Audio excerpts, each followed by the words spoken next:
Cold ಪ್ರೊಸೆಸ್ಸಿಂದ ಮಾಡಿರೋ ಅಂಥ natural soap. ಏಕೆಂತಂದರೆ ನಮ್ಮ ಹತ್ರ ಜಾಸ್ತಿ ಸೇಲ್ ಆಗೋದು ಕೋಲ್ಡ್ ಪ್ರೊಸೆಸ್ಸಲ್ಲಿ ಮಾಡಿರೋ ಅಂಥ ಸೋಪ್ಗಳು.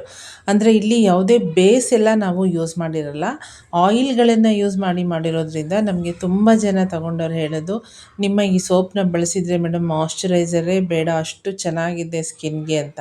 ಇವನ್ನು ಡ್ರೈ ಸ್ಕಿನ್ ಅವರೆಲ್ಲ ತಗೊಂಡ್ರಾಯ್ತು, ನನಗೆ ಡ್ರೈನೆಸ್ಸೇ ಅನ್ನಿಸ್ತಿಲ್ಲ, ಹಿಚ್ಚಿಂಗ್ ಆಗ್ತಿಲ್ಲ ಮೇಡಮ್, ನಮ್ಮ ಸ್ಕಿನ್ಗೆ ತುಂಬ ಚೆನ್ನಾಗಿದೆ.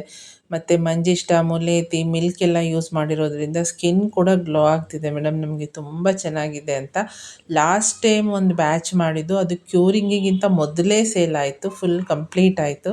ಸೊ ಹಾಗಾಗಿ ಇವಾಗ ನಾವು ಮತ್ತೆ ಒಂದು 5 kg ಮೋಲ್ಡಲ್ಲಿ 1 kg ಮೋಲ್ಡಲ್ಲಿ ಬಲ್ಕಲ್ಲಿ ಮಾಡ್ತಾಯಿದ್ವಿ. ಮತ್ತು ನಮಗೆ ಬಲ್ಕ್ ಆರ್ಡರ್ ಕೂಡ ಬರ್ತಾಯಿದೆ ಕೋಲ್ಡ್ ಪ್ರೊಸೆಸ್ ಸೋಪ್ಗೆ.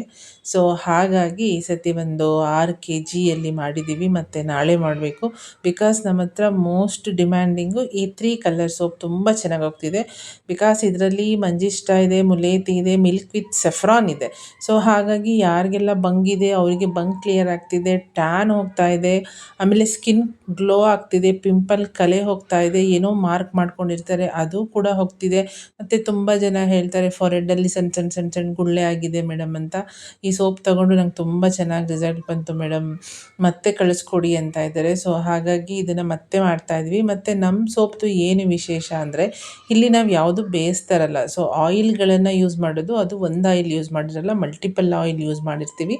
ಮತ್ತು ಇಲ್ಲಿ ನಾನು 3 ಕಲರಲ್ಲಿ ಮಾಡಿದ್ದೀನಿ, ಬಿಕಾಸ್ ಎಲ್ಲ ಸ್ಕಿನ್ ಅವ್ರಿಗೂ ಸೆಟ್ ಆಗಬೇಕು. ಮತ್ತು ಮುಲೇತಿ ಮತ್ತು ಮಂಜಿಷ್ಟ, ಮಿಲ್ಕು ಅದೆಲ್ಲದನ್ನು ಯೂಸ್ ಮಾಡಿರೋದ್ರಿಂದ ಇನ್ಕ್ಲೂಡಿಂಗ್ ಸೆಫ್ರಾನು ಸ್ಕಿನ್ ತುಂಬ ಚೆನ್ನಾಗಿ ಗ್ಲೋ ಆಗುತ್ತೆ. ಆಂಟಿ ಏಜಿಂಗ್ ಆಗಿ ಕೂಡ ನಿಮಗೆ ಈ ಸೋಪು ವರ್ಕ್ ಆಗುತ್ತೆ, ತುಂಬ ಚೆನ್ನಾಗಿದೆ.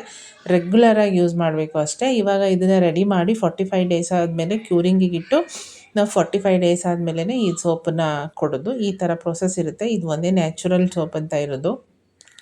ಹಾಗಾಗಿ ತುಂಬ ಜನ ತಗೋತಿದ್ದಾರೆ, ಏಕೆಂದರೆ ತುಂಬ ಜನಕ್ಕೆ ಇವಾಗ ಅವೇರ್ನೆಸ್ ಇದೆ ಸ್ಕಿನ್ಗೆ ಯಾವ ಥರ ಸೋಪ್ ಯೂಸ್ ಮಾಡಬೇಕು ಅಂತ. ಸೊ ಹಾಗಾಗಿ ನಮ್ಮದು ಕೋಲ್ಡ್ ಪ್ರೊಸೆಸ್ದು ಸೋಪೇ ಜಾಸ್ತಿ ಹೋಗುತ್ತೆ. ನಿಮಗೇನಾದರೂ ಈ ಥರ ಸೋಪ್ಗಳನ್ನು ಮಾಡೋದನ್ನು ಕಲಿಬೇಕು ಅಂತಿದ್ರೆ ನನ್ನ ನಂಬರ್ನ ಕಾಂಟ್ಯಾಕ್ಟ್ ಮಾಡಿ. 2ನೇ ತಾರೀಕು ಆಗಸ್ಟು ಸೋಪ್ ಮೇಕಿಂಗ್ ಕ್ಲಾಸ್ ಕೂಡ ಕಂಡಕ್ಟ್ ಮಾಡ್ತಾಯಿದ್ದೀವಿ. ಸೊ ನೀವು ಜಾಯ್ನ್ ಆಗಿ ಬೇಕಾದರೆ ಈ ಸೋಪನ್ನು ಮಾಡೋದನ್ನು ಕಲ್ತ್ಕೋಬೋದು. ಇದರಲ್ಲಿ ಕಸ್ಟಮೈಸೇಷನ್ ಹೇಗೆ ಮಾಡೋದು, ಮಕ್ಕಳಿಗೆ ಹೇಗೆ ಮಾಡೋದು, ದೊಡ್ಡವರಿಗೆ ಹೇಗೆ ಮಾಡೋದು, ವೆರೈಟೀಸ್ ಹೇಗೆ ಮಾಡೋದು ಅಂತ ಹೇಳ್ಕೊಡ್ತೀನಿ. ಸೊ ಕಾಂಟ್ಯಾಕ್ಟ್ ಮಾಡಿ.